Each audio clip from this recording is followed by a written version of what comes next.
Hello guys, আমি আলামিন second স্কুলের পক্ষ থেকে তোমাদের প্রত্যেককে জানাতে স্বাগতম। তো শিরোনাম দেখে নিশ্চয়ই বুঝে গেছো যে আজকের ভিডিওটা কি কিসের উপর। হ্যাঁ, আজকের ভিডিওটা হচ্ছে তোমাদের জন্য ছোট্ট কিছু টিপস থাকবে। যে টিপসটা হচ্ছে আমরা অনেক সময় আমাদের ক্লায়েন্টের সাথে ফার্স্ট মিটিং এ যাই অথবা ক্লায়েন্টের সাথে সাক্ষাৎ করতে যাই। তো এমন সময় দেখা যাচ্ছে ক্লায়েন্ট আমাদেরকে তার অফিস বা তার বাসা বা তার এরিয়াটা দেখে এটা কত স্কোয়ার ফিট আছে বা কত স্কোয়ার ফিট আইডিয়া জানতে চাই। তো আমাদের হাতে যদি কোনো মেজারিং টেপ মেজারিং ইনস্ট্রুমেন্ট না থাকে, আমরা কিন্তু স্বাভাবিকভাবে একটা বিড়ম্বনায় পড়তে পারি যে আসলে কিভাবে তাকে বলবো, আমি তো কিছু নিয়ে আসি নাই। তো এই সিচুয়েশন গুলোতে কিভাবে আমরা বা কি পলিসি বা কি থিমটা অ্যাপ্লাই করলে আমরা বেসিক তাকে একটা আইডিয়া দিতে পারবো যে আপনার এরিয়াটা হয়তো বা এত স্কোয়ার ফিট বা এরকম একটা আছে। এই টিপস গুলো আজকে ভিডিওটা আমি তোমাদেরকে দিব। তো মেন ভিডিওতে যাওয়ার পূর্বে আমি বলবো, যেহেতু তোমরা আমার চ্যানেলে নতুন হও, আমার ভিডিওগুলো নতুন দেখে থাকো, তো এই টাইপের ভিডিও রেগুলার ভিত্তিতে পাওয়ার জন্য আমার চ্যানেলটির সাথে সম্পৃক্ত থাকতে পারো, আমার চ্যানেলটিকে সাবস্ক্রাইব করে রাখতে পারো। Let's go.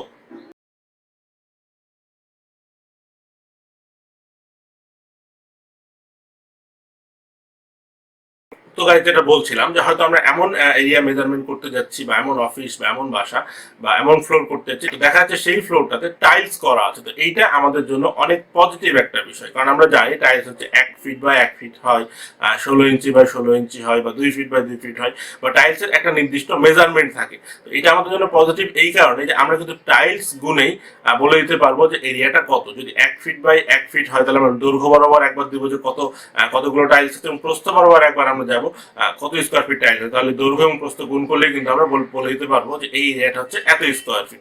সেটা এক টাইলস হোক, দুই টাইলস হোক, যাই হোক না কেন, একটা আইডিয়া কিন্তু আমরা তাদেরকে দিতে পারবো। টাইলসের পরিমাপটা যদি টাইলসের মেজারমেন্টটা যদি আমাদের জানা থাকে। 1 স্কোয়ার ফিট থাকলে প্রতিটা টাইলস হচ্ছে 1 স্কোয়ার ফিট হবে, 2 হলে 2 × 4 স্কোয়ার ফিট হবে। এইভাবে দৈর্ঘ্য প্রস্থ গুণ করে কিন্তু আমরা টাইলস মেপেই বলে দিতে পারবো যে এখানে, বা টাইলস গুনেই আমরা বলে দিতে পারবো যে এই ফ্লোরটা হচ্ছে এত স্কোয়ার ফিট। তো এটা কিন্তু একটা টিপস ছিল যে এইভাবে কিন্তু আমরা যে কোনো ফ্লোর বা এরিয়ার মেজারমেন্ট কিন্তু নিতে পারি। তো এটা প্র্যাকটিক্যালি কিভাবে হবে একটু তোমাদেরকে আমি ভিডিওতে একটু দেখে নিই, চলো। তো এভাবে আমরা ভিডিওর মতো প্রতিটা টাইলসের উপরে পা দিয়ে দিয়ে দৈর্ঘ্য বরাবর একবার গুনে নিব কতগুলো টাইলস আছে, এবং তারপর প্রস্থ বরাবর প্রতিটা টাইলসে পা দিয়ে দিয়ে আমরা গুনে নিব যে কতগুলো টাইলস আছে, এবং তারপর দৈর্ঘ্য এবং প্রস্থ আমরা একবারে গুণ করলেই এরিয়াটি পেয়ে যাব, যেটি কত স্কোয়ার ফিট। তো গাইস, এইটা তো ছিল যে যেখানে আমাদের টাইলস করা আছে বা যে ফ্লোরে টাইলস আছে সেটার মেজারমেন্ট আমরা কিভাবে করতে পারি। এরপরে দেখা যাচ্ছে এমন কোনো ফ্লোরে আমরা গেলাম যেখানে হয়তো কোনো টাইলস করা নাই, বা যেই ফ্লোরে আসলে কি প্লেন ফ্লোর। এখন এইটা আমরা কিভাবে মেজারমেন্ট নিতে পারি, বা এইটা থেকে আমরা কিভাবে ক্লায়েন্টকে একটা আইডিয়া দিতে পারি যে আপনার এই জায়গাটা হচ্ছে এত স্কোয়ার ফিট। তো এই পলিসিটা কিভাবে করতে, চলো আমরা একটু এটাও দেখে নেই। এভাবে পায়ে হেঁটেও কিন্তু আমরা আনুমানিক দৈর্ঘ্য ও প্রস্থ নির্ণয় করতে পারি। খুব স্বাভাবিকভাবে আমাদের পায়ের পরিমাপ বা প্রতিটা ধাপ কিন্তু 1 ফিট বা 12 ইঞ্চি হয়ে থাকে। সুতরাং আমরা যদি এভাবে পায়ের সাথে পা লাগিয়ে হাঁটি, তবে সেই ক্ষেত্রে আমাদের প্রতিটা ধাপ 1 ফিট করে হবে, এবং এই ক্ষেত্রে আমাদের দুটি ধাপ হবে 1 ফিট যোগ 1 ফিট, মোট 2 ফিট। আর এখানে আরো একটি বিষয় হচ্ছে, আমরা যদি একটু ফ্রি ভাবে গ্যাপ দিয়ে হাঁটি, সেই ক্ষেত্রে আমাদের প্রতিটা ধাপ হবে 1 ফুট প্লাস 6 ইঞ্চি, অর্থাৎ 1.5 ফুট করে আমাদের প্রতিটা ধাপ হবে।